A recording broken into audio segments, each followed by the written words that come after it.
But good morning to everyone. Good morning to those joining us from outside of Charlottesville. Good morning to everyone in Charlottesville.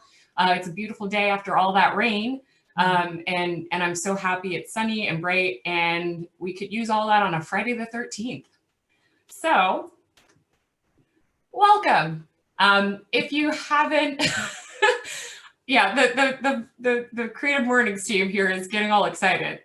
We have a new friend whose currently nickname is Tubi. The best name we've got for them is Tubi Keith, Tubi McGuire. You know, it's downstairs in my living room, so I can hear the waving and all of that. But we're pretty excited about this. When we talked about getting a sign, we joked around about a wacky waving tube name kind of guy, and well, we bought one branded with our colors, so we're pretty excited.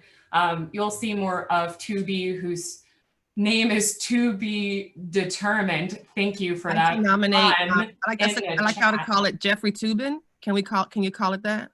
Is anybody? Can we? I just want to. I'm nominating that as a name. I'm throwing that in the ring. We got it. I might have to look at the reference on that one, but yes, okay. I love that. Don't look at the photos. Okay. It's funny, believe me. Yeah, maybe not suitable for work. Gotcha. Never mind. Anyways, going on. We love all the participation this morning. We did a scavenger hunt, which was pretty fun. So thank you all for being here. Thank you for your smiling faces. Tons of emojis to use. We've been doing this for a month, so y'all know the drill. And as always, we like to start with a group photo. So get your babies ready, your wacky waving inflatable arm waving tube, then your dolls, your puppies, your kittens, whatever, and we'll do a couple of group photos. So let me get my screen ready here.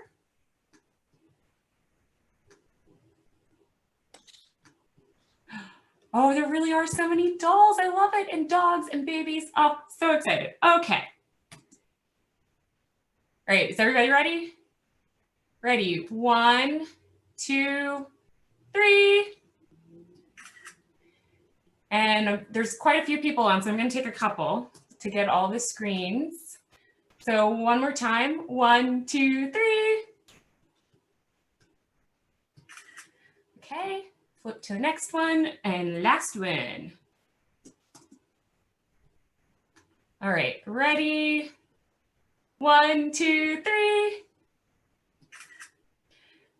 Thank you for posing. I appreciate you all. It's a lot easier to take a group photo of people on Zoom because everybody is a Brady Bunch square instead of gathering and making sure everybody's face is visible, like, hey, you in the back, stop moving. So thank you all for that this morning. So for anyone who's new, Creative Mornings is a global organization. There are 220 chapters globally. We added a few since last month in 67 countries with almost 30,000, getting close, but 27,000 attendees per month. Lots of talks online, lots of views. It's pretty good to be a part of something big. This month's theme is radical. And we always like to thank our global and our local sponsors. So the first sponsor is MailChimp. And MailChimp recently launched something called MailChimp & Co. It's a brand new insider community for freelancers and agencies that support small businesses and their marketing needs. There's opportunities to grow your business, get insider support and expertise, and simplify your client work. So that's MailChimp. Our next one is Basecamp, who has an email service called Hey. Basecamp has provided this content guide called Shape Up, which is how like a user manual, a guide to how Basecamp does product development. It's got a lot of techniques that you can apply to the way that you own your processes. And they've got a free ebook that's available as a download for a PDF, and as well as a book that you can, like a hard copy book that you can purchase. And I always like to thank our local sponsors. So Worth Higgins and Associates, Ting, The Fralin, Willow Tree, UVA Arts, The Bridge, and New City Arts. So thank you all. Many of you are here, so thank you all for being here, and thank you for supporting Creative Mornings.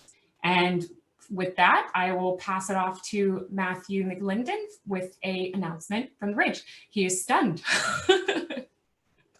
I am. Hi, I didn't know I was going to be first. Hi, I'm Matthew. I'm from the Fralin Museum of Art, and it's really great to be here and see you all in Zoom today. As I'm sure many of you know, the Fralin is closed for very important building work, but as you can see on the screen, great slide.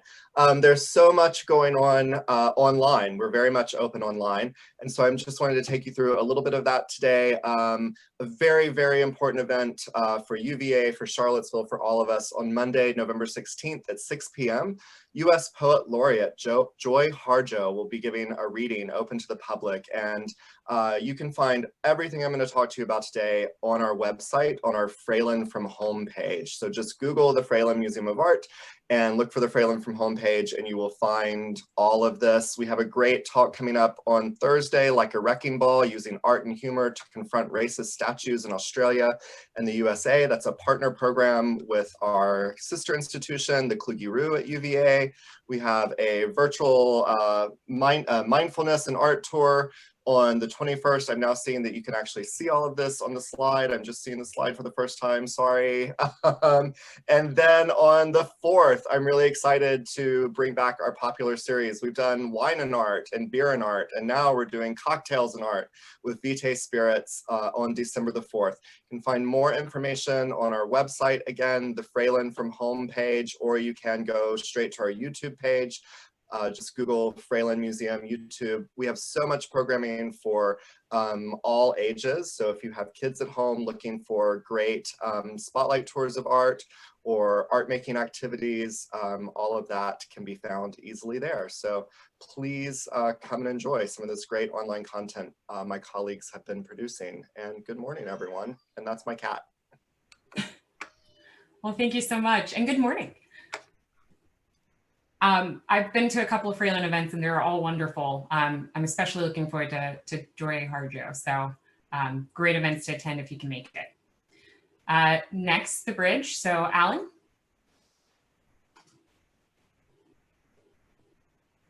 Good morning, everyone. There you are. There we go.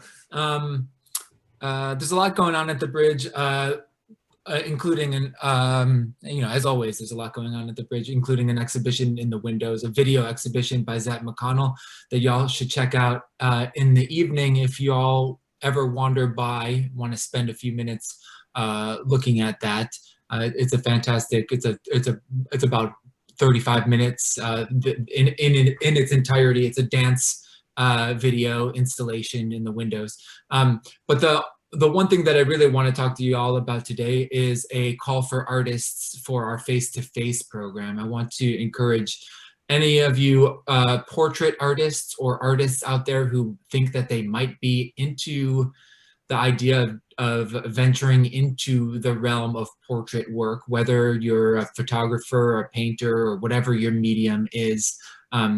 This will be our 4th year doing this project. Face-to-face is just an excellent opportunity for artists to meet someone new, maybe someone that they wouldn't have ever gotten a chance to meet otherwise in their community, and do something nice for them. Create a portrait that you will ultimately get to give as a gift to the neighbor that you got to create it for. Normally we do a big, in good times, we would do a big exhibition, and it'd be a big, friendly, amazing party. We'll figure out some other workaround for that this year to do an excellent exhibition of those works as well. But there's a stipend involved to help artists cover their costs and their time for putting that in, and it's just our way to put some resources in the hands of artists to do something nice for their neighbors. So if you're interested, it's a very easy application process. So just go on over to our website. You can find information in the chat there, and you can go ahead and apply, and we'll hopefully we'll see you in the gallery sometime soon.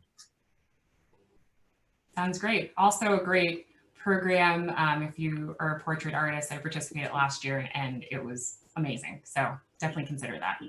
And our last announcement is from New City Arts. Maureen? Hello. I have two quick announcements. We have an exhibition up through November 24th, presented by UVA Arts, featuring a fifth-year studio art student, Isabella Whitfield, who has sculpture up at the gallery right now. We are only open by private appointment, so if you go to our website, you can visit safely with your family or a few members of your germ pod. We're open 10 hours a week. And none of the works in this exhibition are for sale, but there is a piece that has these handmade paper measuring cups. And if you bring a non-perishable item that fits in a measuring cup, you can exchange it for one of the sculptures and take it home with you. The other quick announcement I want to make is that we have a new fellowship we're launching in January, and the application is due this Sunday. So we're going to select 8 artists. Each will be able, I'm sorry, 6 artists. Each artist will be invited to turn Welcome Gallery into their studio space. They'll receive a $400 stipend. We will stock our pantry with their favorite food and drinks. And the application is on our website. The theme is Next Breath, History, Hate, and Possibility. And we're inviting artists to respond to the proposal with work having to do with breath, both in response to systemic racism as well as the COVID-19 pandemic. And the fellowship is supported by the Community Foundation, as well as Maurice Wallace and Pam Sutton Wallace. If you have any questions about that, feel free to chat me privately. I'm gonna go put Nelson down for a nap, and then I will be back in 5 minutes. Thanks, Maureen. All right, so we started something new called 30-second pitches. I know, so this week we had Laura Lee sign up. However, in all things Friday the 13th, she was supposed to get her internet worked on, and the service person showed up like 5 minutes ago. So I don't see her in the list. But oh wait, there she is. I think I saw her. Here. Amazing. All right, well, the floor is yours for 30 seconds. Okay, I don't know if you can see me. I'm on my phone. We can.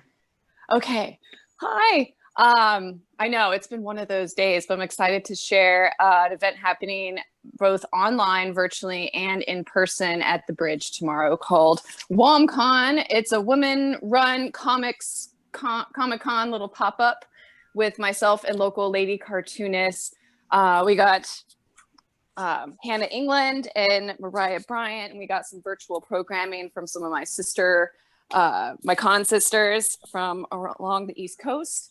And we're going to be sharing comics and art, and have like you can make your own little badge, and we're all going to be wearing masks. So it's going to be a really sort of surreal Comic-Con experience for this COVID age. And we'll project the virtual ladies up on the wall.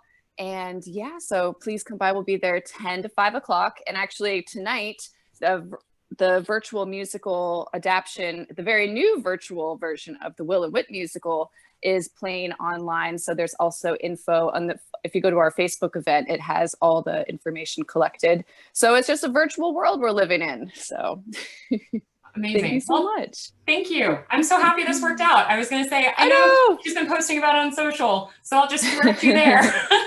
But I'm so happy. The tin guy just left. I was like, oh my gosh, Friday. Perfect. So perfect timing. So thank you. Right, well, thanks so much. Thanks so much. All right. So we always read our manifesto. We have a virtual manifesto, and I always like to look for a volunteer to read that. So by raising your hand if your video is on, or your virtual raised hand, if you would like to read that for us this morning. And I'll scan all the windows to see. Who's our volunteer? Oh, there is a volunteer? Oh, perfect. Go for it. Just me? I don't Yes, have. Oh, okay, cool. Manifesto. Everyone is creative. A creative life requires bravery and action, honesty and hard work. We're here to support you, celebrate with you, and encourage you to make the things you love. We believe in the power of community. We believe in giving a damn. We believe in face-to-face connections, in learning from others, in jazz hands, virtual claps, and virtual snaps. We bring together people who are driven by passion and purpose, confident that they will inspire one another and inspire change in neighborhoods and cities around the world. Everyone is welcome.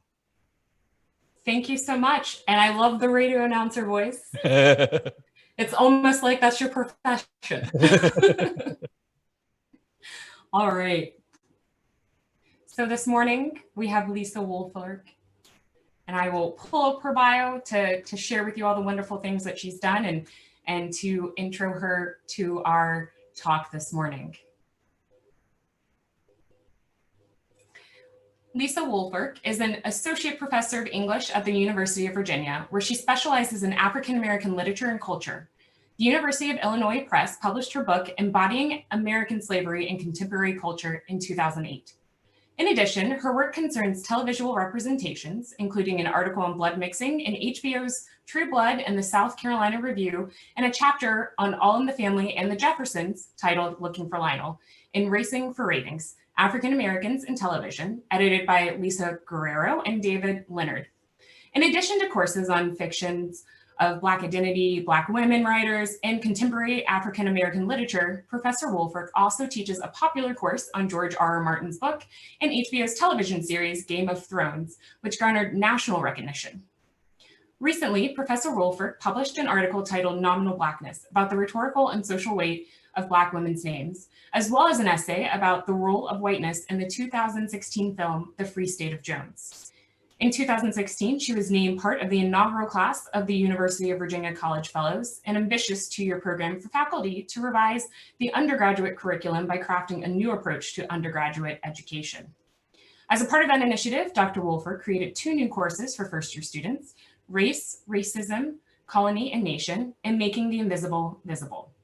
These courses address a variety of systemic inequity, including racism and white supremacy. In the summer of 2017, Dr. Woolfork became a founding member of Black Lives Matter Charlottesville. This group protested against the white supremacist insurgency that had taken hold of the city. She was on the ground on August 11th and 12th in a variety of capacities, including nonviolent direct action, working with the Bail Fund, sewing for a creative arts team, and participating in a media collective. Her essay, This Class of Persons, When UVA's White Supremacist Past Meets Its Future, was published in a collection of essays about the terror events in Charlottesville. Dr. Woolfork is a 4th-generation sewing enthusiast. She harnessed this knowledge alongside her academic and activist training to create Black Women Stitch. Oh, lost the rest of the bio. Sorry about that.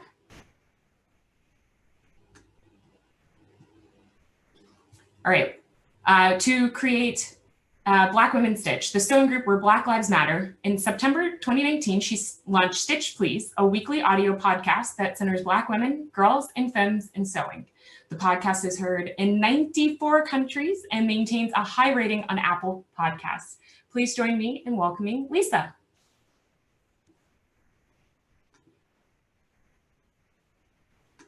Thank you so much. I thank everybody for being here. I'm going to share my screen because I have a slideshow that I'd like to share with you. So I'm just going to check and see if I'm able to do that. It looks like I am.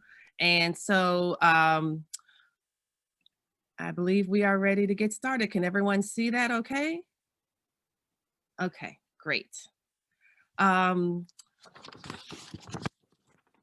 Good morning, and thank you all so much for being here today. I am coming to you from unceded Monacan land in Charlottesville, Virginia. Thank you to Corey, Emma, and the Creative Mornings team. Thank you to the New City Arts Initiative for your steadfast support of the arts. Thanks also to the many sponsors. Thank you most especially to all those who registered and are coming to this conversation from different time zones. I had an IG friend who said she was going to get up at 5:30 in the morning because she's in California. And I was like, I don't think I would get up at 5:30 in the morning to watch myself. So if you managed to make that, congratulations. If not, I hope the recording is available to you. For today, I also want to note, I really love that cover art, that whole thing. You have to send me a picture of that. It looked amazing. So for today's remarks, which I hoped will prompt conversation, inquiry, donations, hashtag paying Black women is radical. There are 2 short videos about the Black Women Stitch project that I'd like to use as this container. At the start, we'll look at the origins of Black Women Stitch, and to close, we'll look at the podcast. This Creative Mornings will be framed by 5 quotes from Black women activists, scholar, writer, poets. Their names should be familiar to you: Angela Davis, Audre Lorde, and Sonia Renee Taylor. Since we are convened here to better understand radical, it seemed important to have key reference texts that have shaped the evolution of my artistic practice and the cultivation of Black Women Stitch. So now I'm gonna stop sharing my screen and pivot to Emma, who has the first video for us.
Thank you so much.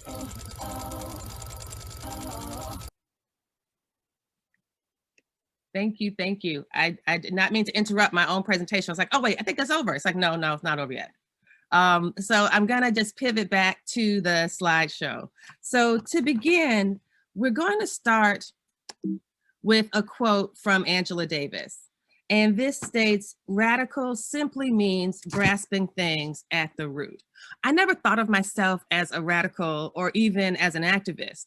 But when I saw neo-Confederates coming to defend racist statues, I wanted something better than I had. I wanted something better than I had seen around me, something better for my children, something better than my parents and grandparents had. The insistence of white supremacy should not go unchecked. So we resist. It's why I write op-eds, why I spoke at city council and other venues, talked to media. It's why I was locked in a church on August 11th of 2017, and also standing at the deadly intersection on August 12th, 2017. The insistence that white supremacy is merely a matter of free speech or that fascism is simply an opinion is a dangerous fallacy. Such defenses, like false equivalences, reveal a fundamental reliance on a broken system. It becomes important to examine one's discomfort around uprooting the systems that have damaged all of us. I often say that the racism in my sewing community became too much, so I founded Black Women Stitch. This is only part of the truth. The other part is that for nearly 2 decades, I spent a lot of time doing what I call sewing with the whites. This means that I tolerated and brushed aside a lot of racism. I didn't make waves, I just wanted to sew. And I might have continued just bobbing along in this direction. But then I learned that in the wake of my trauma in resisting white supremacy, I had been, prior to that, part of a particular sewing collective, a sewing group, the only Black person there. And I learned that I was being uninvited to an event that I had previously attended and already paid for. The check that I had sent for that event came returned to me by mail with no note or no return address. So that I got this expulsion in September of 2017. And so I had already paid for this event. I'd planned to go, and then my check came back to me. It was the most obvious rejection that they did not want to be bothered with me. And I was wounded and I was embarrassed. Not only were these people obviously racist, but who did they think I was when I was with them? Like, who did they think I was when I was with them? Were they using me as evidence that they had a Black friend and therefore they couldn't be racist? I will never know. But that was the impetus for me to build what I needed and to ask myself why I was unwilling to uproot a set of practices that were not for my good. The second quote is also from Angela Davis. I am no longer accepting the things I cannot change. I am changing the things I cannot accept. Black Women Stitch was founded in 2018, a tentative foray into social media, but with a strong resolve to create what I needed. The mission statement of Black Women Stitch reflects and protects and projects the space that I needed. Black Women Stitch, as the video suggested, is a sewing group where Black Lives Matter. We center Black women, girls, and femmes in sewing. We practice the principles of Black liberation, radical self-love, and social justice. The Stitch Please podcast, which I started in 2019, centers Black women and girls in sewing as well. This weekly audio show that I host and produce features solo episodes discussing sewing, all, like just techniques and patterns and projects. But it also has interviews that highlight Black women entrepreneurs, fashion designers, pattern designers, sewing instructors, store owners, and more. I started Black Women Stitch as an invitation for community, for a space where care and mutual aid are default practices, where I could play my music at a retreat, at a sewing retreat without worry, where I could not feel so apart. I knew that this was possible because I had grown up with it as a child. My mother and grandmother and cousins would get together and sew. My mother sewed our school clothes in the summer. My maternal grandmother sewed couture, which is a type of fashion. Haute couture sewing is this very specialized type of very clean, elegant sewing. And my paternal grandmother had a sewing club that raised money for her sons, including my father, her son's baseball team when they were little kids. I have 3 generations of Black women who sewed for vocation or avocation. Sewing is my heritage and my legacy. I forgot all that when distracted by the context of my formal sewing education. When I learned sewing in the Midwest while I was in graduate school, all the sewing classes, events, all the expos were all white. The sewing magazines, the TV shows, and the books were all white. It gave the false impression that sewing was for whites only. And while a few white sewists still act this way today, once I reminded myself of my own family legacy and at the encouragement of my actual family as well, I decided to create what I needed with a newly cleared vision. The third quote is also from Angela Davis, because you can never have too many Angela Davis quotes. So why wouldn't I have 3 Angela Davis quotes out of 5? And this one I really also love. You have to act as if it were possible to radically transform the world. And you have to do it all the time. I'm showing you this quote because I want us to kind of just meditate on it for like 30 seconds. Just take an actual pause and answer this question for yourself. What in our world, in your world, public or private, needs to be changed at its root? What needs dismantling? So let's just think about that. I have a timer going. And I really am going to just put it on for 30 seconds just for us to spend this time thinking to answer that question for yourself. What in our world, either public world around us or something private in your own imagination, you don't have to share it, needs to be changed at the roots? And so I'm starting now, and we'll think about it for 30 seconds.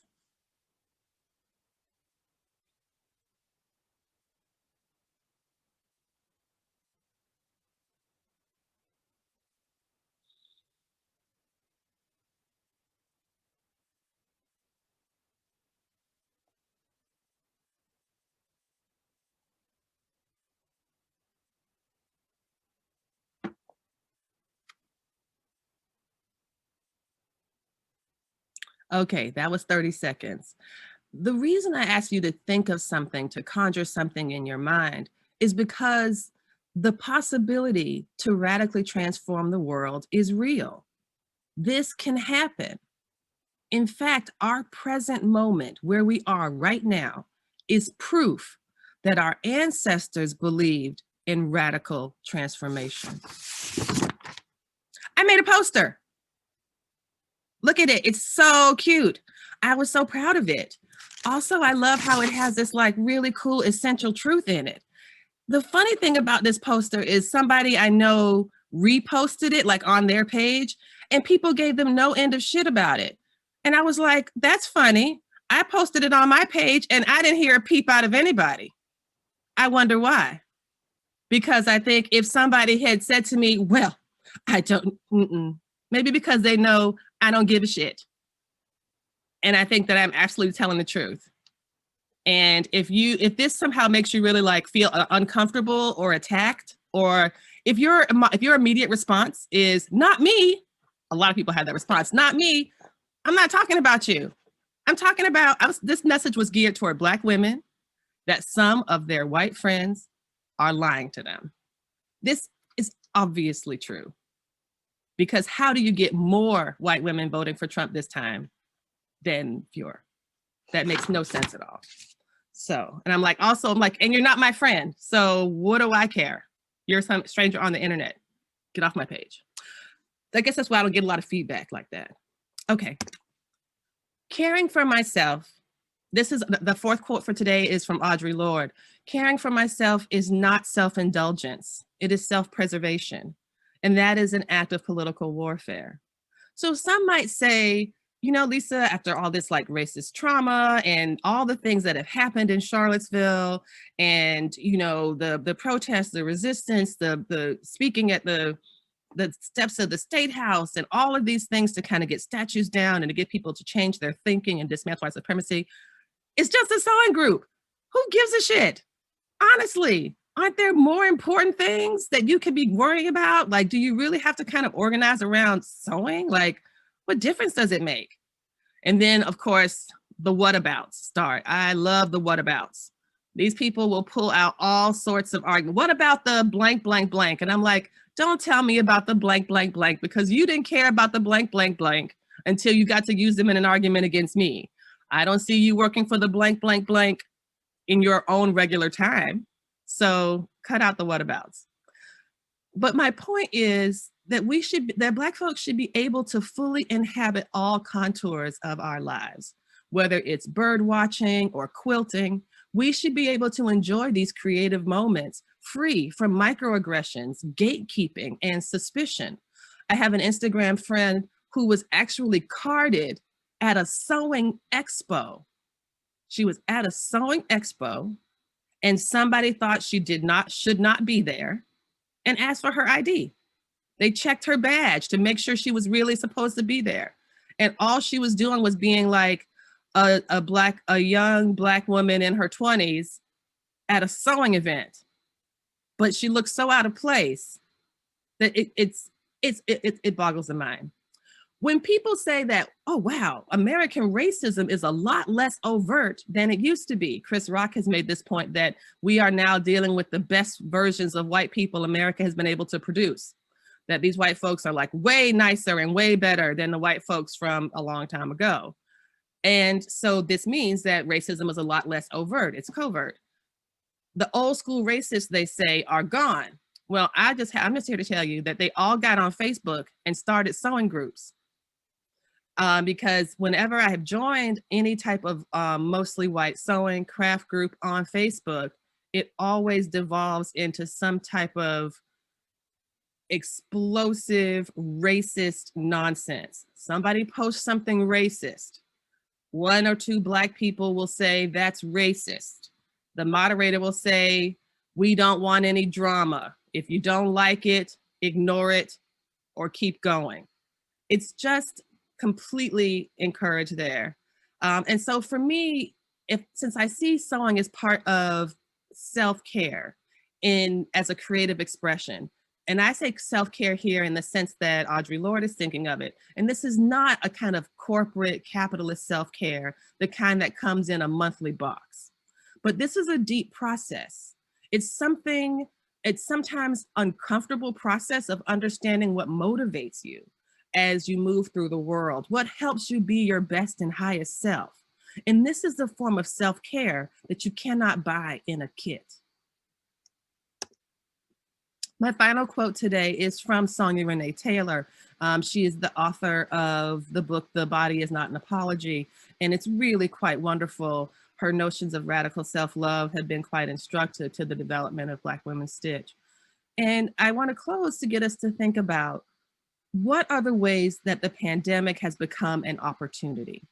And I do not mean opportunity as in opportunism, as in the ways of disaster profiteering, but instead, as Arundhati Roy explains in her essay, Pandemic as Portal, or as Zadie Smith writes in her collection, Intimations, what does it mean for us to take this moment, this now, to harness this creative energy to build a better world, to clarify one's vision, to recalibrate one's sense of self, to cherish and create joy, even in the face of calamity.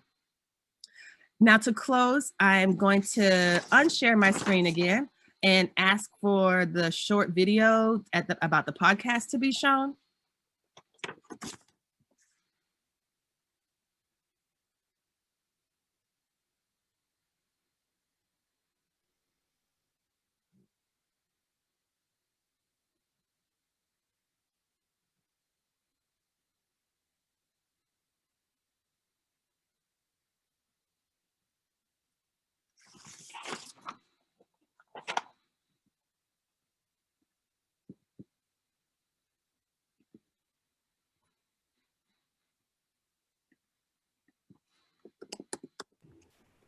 Hannah, if you're sharing something, we can't see it on our side. Or if you're playing the video.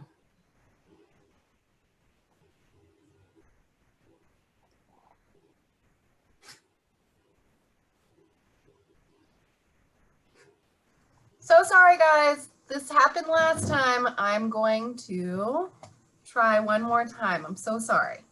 You're just fine. It's virtual. Everything goes when it's virtual. It just has to happen this way, right? It does. Of course. It Friday looks the like 13th. That's right. No worries.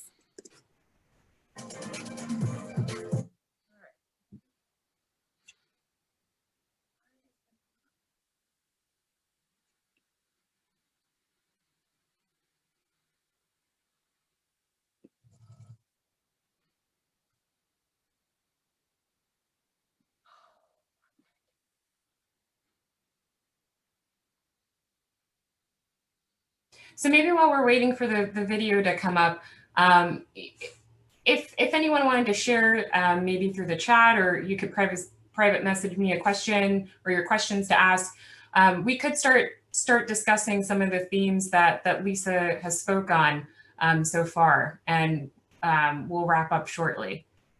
I do know for me, you know, I've been thinking a lot about how this earth is ours to share and how this world is ours to share with everyone, with each other.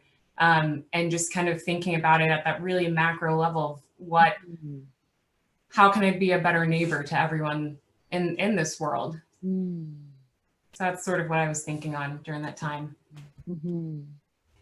Oh, there we go. We'll continue the discussion in a moment. Sorry, guys. Here we go.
So that's actually perfect timing. My 20-minute bell just went off, so that was great. So here's the last line.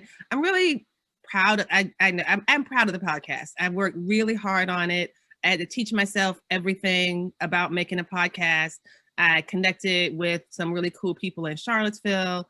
I composed the theme music using the sound of my sewing machine and my iPhone.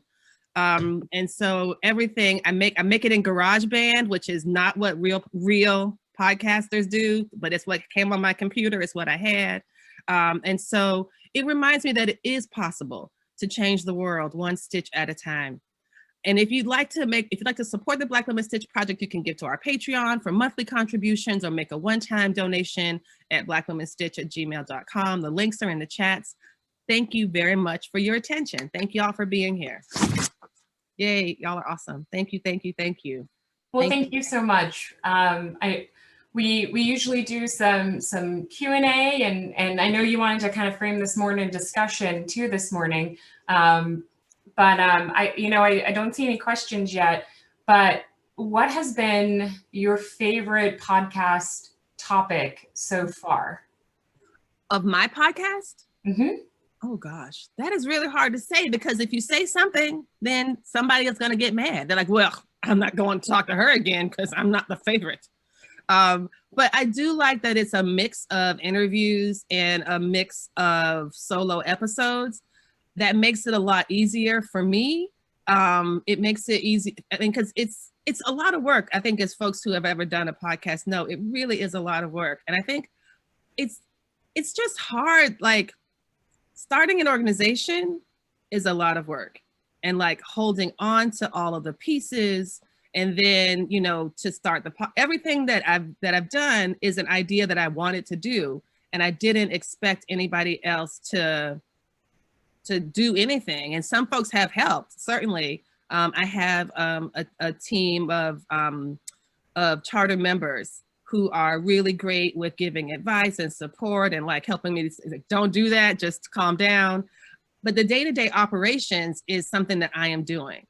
And this is something that I'm really looking forward to kind of getting support around in order to make it just less laborious. But because it's a passion project and I'm really fueled by it, I'll work on this all the time. I do, of course, my regular work, you know, teaching and advising and grading and these things. And then like, you know, writing and research. And then I do this. It feels like I have extra hours in the day. I am also tired a lot. So there's that. I'm often tired. But I'm just so passionate and motivated. And I think it's because I don't want anybody else to have the experience that I had. And I know that that's not in my control, but I just want Black women to know that we have every right to center ourselves in our experience. I don't know, well, I was gonna say, I don't know why we don't think that, but I know exactly why we think that. White supremacy is why we think that, right? That's why we think we need to go along to get along, don't complain about racism. All that is bullshit. All of that is gaslighting. All of that is just a way for some other folks who might be uncomfortable about us taking up the space that we are clearly just entitled to as human beings on the earth, you know? Yeah. And we have come through this environment where white feelings matter more than Black lives, where white discomfort is something that is actionable. And I'm really working hard to step away from all of that. All of that is somebody else's problem. I'm very much modeling after the work of Toni Morrison, who would just say racism is a distraction. White people have a very serious problem with racism and white supremacy. They should get together and figure out what to do about it and leave me out of it.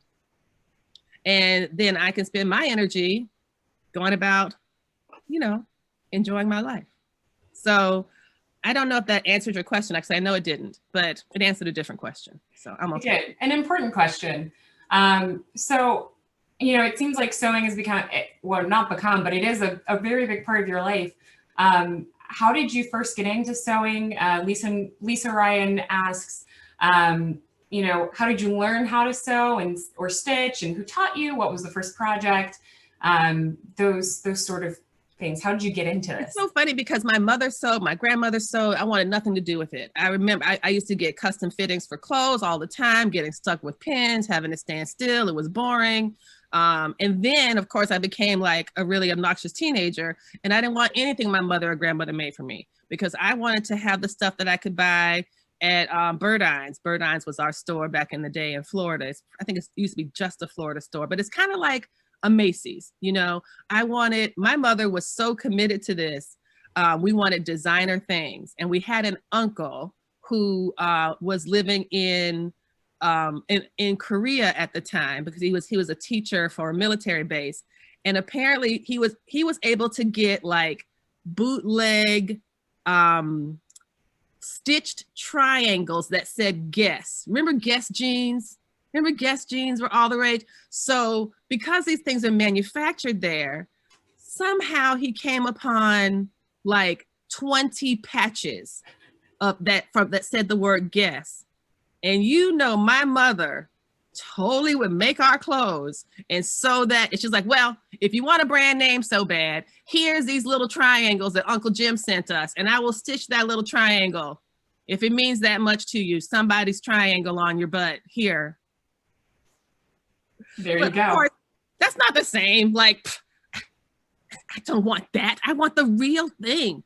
I want the real thing that costs way more money than you're willing to spend. Why do you have to be so cheap about everything? So what was your first project then? What got you into first it? project, I didn't start sewing until graduate school. I needed a stress reliever from graduate school, and sewing was it. I took classes at the local technical college. I just fell in love with it. My mother was so surprised. She was like, "You're doing what?" And I was like, "Yeah, well, you know, I started sewing a little bit." And she was like, "Okay." And then I like just fell in love with it. So my first project was like a tote bag. It was actually a tote bag, and I think we might even still have the thing. Oh, Ben is nodding. We do still have it. I think we wrote Riley's name on it in a Sharpie, and we used it to take. You know, this might have been before Riley was even born. Maybe at the same time that I started doing formal sewing instruction, as well as going to retreats and expos. And these are the things you do when you kind of get into this kind of new hobby. You want to learn all the things, except that I was learning all the things, and I was the only Black person there, and I was rather a novelty. And that's why I talked about what does it mean to dismantle these things within ourselves, right? Like, you know, like you get so used to something that you don't see how broken it is until you have a flash moment, a flash experience. And mine was some of these ladies that I was working with before were just like, I knew they were racist because they said racist shit all the time. They just did. And you know, like these are some folks who would they would go on mission trips to Black countries, but they never had any Black peers. They never had any not just Black peers, they never had any Black people who were positions of authority over them. Yeah. It was definitely very much a model of charity. At the same time, when driving through Black neighborhoods in their own communities, they'd lock the doors because they were unsafe. Right. So it felt like after all this time, such a waste. And when I think back to like, I could have now, if I could, you know, it just feels like wasted time, you know, and that's another reason why I'm so passionate to kind of just let people know what is possible and that you don't have to depend on the largesse of anybody to do the things that you love. And you absolutely do not have to trade in your humanity in exchange for doing something you love. Yeah. And that was the biggest lesson for me in building this. You do not have to exchange the fundamental realities of who you are just to fit in with a group that's willing to tolerate you. Right. And that's the best you could hope for. Right. And not in a mean way, not in a nasty way, totally nice, totally friendly. But we know that racism isn't about niceness, right? It's not about being nice. You know, they can be perfectly nice. The real problem is I decided that I would never again sew with anybody who did not believe that Black lives matter. Period. Yeah. That's just basic. If you don't believe that my life and the life of my children matter, and matter is minimal, then I am not going to engage in an activity with you that means so much to me. Right. And the better news is I don't have to. So in closing, as you've been connecting with so many people across the world, do you see a new generation of sewers emerging? And thank you for the question, Ashley Schneider. Thank you for the question. I do see a new generation of sewists emerging. I think the idea of maker culture, maker spaces, these are ways, I think the idea of the DIY movement, all of these things have really helped to fuel sewing. The most important thing that's helped to fuel sewing in the last 9 months has been the pandemic. You have people who, sewing machines were sold out for months. You could not buy elastic. You know, that people were actually, you know, they were pitching in. I have a friend who helped start an organization called Sewing Masks for Atlanta hospitals or area hospitals. And she has personally made like 3,000 masks, personally. I actually hate making masks, and I have a whole episode on this. I think that people making masks is a failure of a federal response to a crisis. And it is just appalling that rather than giving everybody N95 masks and just distributing them to everybody, you let people work it out with their own sewing machines. That's failure. That's absolute failure. But, you know, people enjoy it. So, you know, I'm not going to stop them. You know, I do make some. I have made some, of course. My mother wanted one. And what are you going to say to your mother? No, just stay inside. So, of course, I made some. But it's, yeah, I see that as problematic. But another thing that I find is great is that even in addition to the new generation of sewers that are in my generation and older are starting to think about these questions and being more bold and upfront. So one of the things that I love about my org and like the work that I've been doing is that when I was doing Sewing with the Whites, I was always the youngest person, was always the youngest. And that was because I was younger. It was like 20 years ago. So I was in my 30s and, you know, going through like, or late 20s, and everyone else was like in their 60s and 70s. And that remained pretty consistent, you know, that people would be in that 60s or 70s range. But now that I'm doing this, I'm one of the older people. I'm one of the older people in my group out of charter membership. I'm the oldest. And that I think is pretty exciting because it shows that there's a possibility for growth. And that feels really good. So. That's great to see growth and change and all of these things that I know a lot of us are hoping for now and in the future. So thank you so much, Lisa, for sharing about you, about your work and your podcast. We truly appreciated your time this morning. And thank you to everybody who's here. Thank you for those who stayed on for those last couple of questions. So much. And yes, there are men that sew. There's actually a group Sewing for Men or So Manly. And there, my friend Julian runs that group, and it's really fantastic. So do check that out. Awesome. Awesome. Awesome. Well, again, thank you. Lisa's information is in the chat. Yes. If you wanted to check her out, Paying Black Women is Radical. Paying Black Women is Radical. All right, everyone, take care. Thanks for coming and have a great weekend. Thank y'all so much. This has been wonderful. Thank you. Thank you so much. Thank you for coming out.